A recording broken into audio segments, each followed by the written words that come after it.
A quiet afternoon, a simple walk through the park. For one teenager, it seemed like just another day, until the police arrived. What sparked this confrontation? And how did it lead to a shocking revelation that no one saw coming? On a crisp autumn day in a suburban neighborhood, a young black boy decided to take a shortcut through the local park.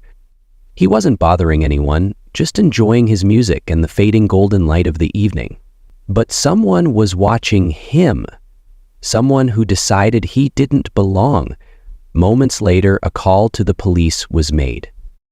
The voice on the other end of the line described him as suspicious and potentially dangerous. By the time the officers arrived, what should have been an innocent moment had turned into a tense confrontation. What the caller didn't know, what no one knew yet, was who this boy really was, and how the events that unfolded would leave their community reeling. If stories like this matter to you, don't forget to like, share, and subscribe. Your support helps us shed light on moments that demand attention and spark change. Jamal Williams is an average teenager with a love for basketball and a knack for gadgets. At just 15, he's already built a reputation at his school for being the go-to guy when someone's phone or laptop needed fixing. Jamal is polite, curious, and eager to learn, traits instilled by his father, Captain Robert Williams, a decorated police officer who has spent decades serving and protecting their suburban community. The Williams family resides in a quiet neighborhood, one that prides itself on its tree-lined streets, well-maintained parks, and a sense of safety that most families value. For years, Captain Williams had worked tirelessly to maintain this peace, believing his family lived in a community that saw them for who they were, not the color of their skin. But for Jamal, things weren't always so simple. Despite his father's respected position, there were moments that reminded him of how differently he was sometimes seen. He had grown up hearing stories of prejudice, but never imagined it would find him so close to home. The neighborhood was one of those picturesque places, often featured in real estate brochures. A mix of modest homes and largely estates with neatly trimmed lawns and smiling families waving to one another. The local park was a favorite spot for joggers, dog walkers, and children playing on the swings. On most days, it was a place where time seemed to slow, where nothing much ever happened. This sense of calm was precisely why the community valued it. It was their escape from the chaos of the city, just a few miles away. People trusted one another here, or so they thought. On an unusually sunny afternoon, Jamal decided to walk home from a friend's house. He took a new route, one that led him through the neighborhood park. He had his headphones on, lost in his favorite playlist, and stopped to rest on a bench under the shade of an old oak tree. As he scrolled through his phone, he noticed an older woman watching him from her porch across the street.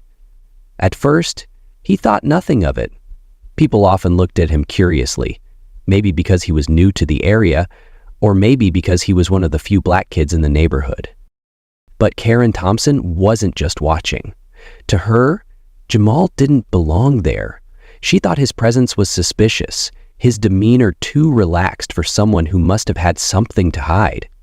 She picked up her phone and dialed 911, describing him as a strange young man loitering in the park. Unaware of what was happening, Jamal continued to rest, enjoying the rare peace and quiet of the day. That tranquility would soon shatter. Minutes later, 2 police cruisers pulled up to the park, lights flashing. Jamal looked up, startled. He removed his headphones as 2 officers approached him, their expressions stern. "Can we see some ID?" one of them asked. Jamal, confused, reached into his pocket. "I don't have it on me. I just went for a walk. Is something wrong?" "Right." They began asking more questions, their body language tense. They began asking more questions, where he lived, why he was in the park, and what he was doing there. Jamal's heart raced. He had grown up respecting law enforcement, but this felt different. But he hadn't done anything wrong, yet here he was, being questioned like a criminal. Karen Thompson approached the scene, her arms crossed. "I called you," she said to the officers. "I've never seen him before, and he doesn't look like he lives here." Jamal looked at her, his confusion turning to frustration. "I live a few blocks away," he said, trying to keep his voice calm. "My dad is Captain Williams. You might know him." The officers didn't seem convinced. Without any ID to confirm his story, they continued to press him. Jamal felt the weight of their suspicion, the unspoken accusation hanging in the air. Karen, meanwhile, doubled down. "He's lying," she said. "I know everyone in this neighborhood, and I've never seen him." The situation escalated. Jamal tried to explain, to stay respectful as his father had always taught him, but the officer's tone grew sharper. The peaceful afternoon had turned into a scene he never expected to find himself in. Jamal's mind raced. He thought of everything his father had taught him about staying calm in moments like this. "Always be polite," his dad would say. "Never give them a reason to escalate." So he kept his hands visible, his voice steady. But inside he was terrified. What if they didn't believe him? What if this ended badly? He felt anger bubbling up, not just at Karen or the officers, but at the unfairness of it all. Still, he swallowed that anger.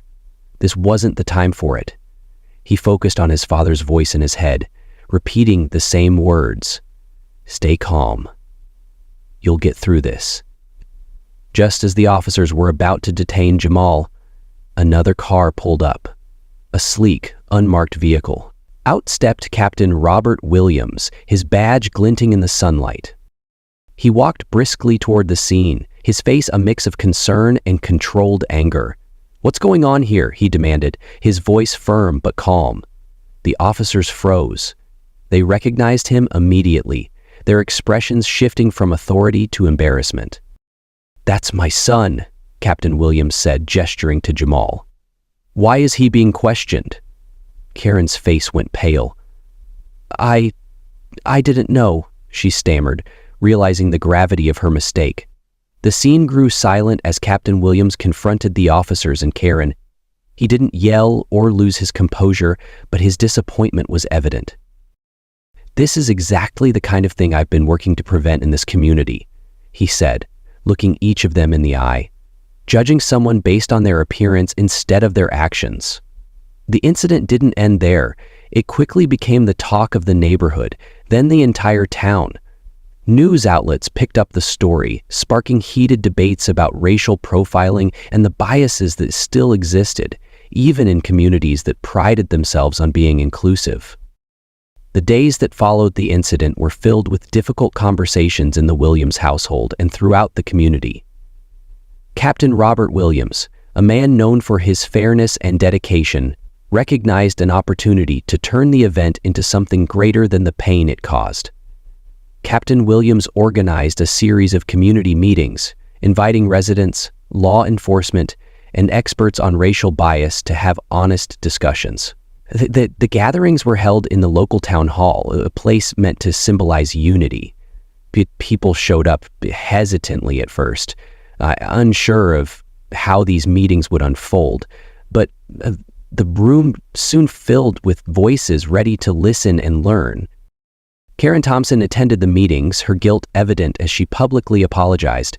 "I judged someone unfairly," she admitted, her voice trembling. "I thought I was protecting the neighborhood, but all I did was harm someone who had every right to be here." Her apology marked a turning point for many in the community. While not everyone was quick to forgive, it sparked a collective awareness that biases, whether conscious or not, needed to be addressed. Programs aimed at fostering inclusivity were introduced, including workshops for police officers and residents on recognizing and addressing implicit bias. Captain Williams worked tirelessly to ensure these changes would last. "This isn't about one incident," he told the community. "It's about preventing the next one. It's about making sure our children feel safe and valued, no matter who they are." For Jamal, the experience was a heavy one. At just 15, he had faced a situation that many adults struggled to navigate. He couldn't ignore the hurt he felt that day, the fear of being misjudged in his own neighborhood. But he also found strength in the way his father handled the situation. with composure, integrity, and a commitment to change.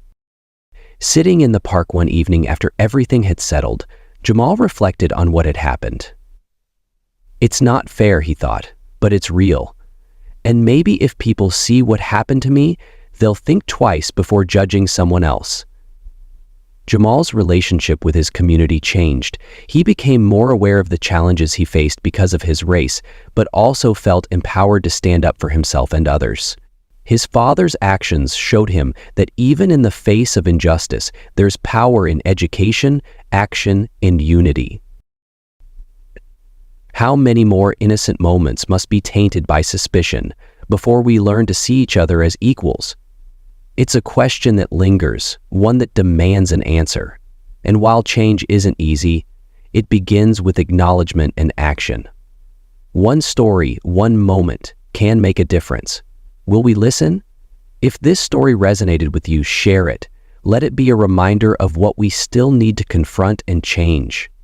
Subscribe to our channel for more stories that challenge societal norms and push for a world where equality isn't just an ideal, it's a reality.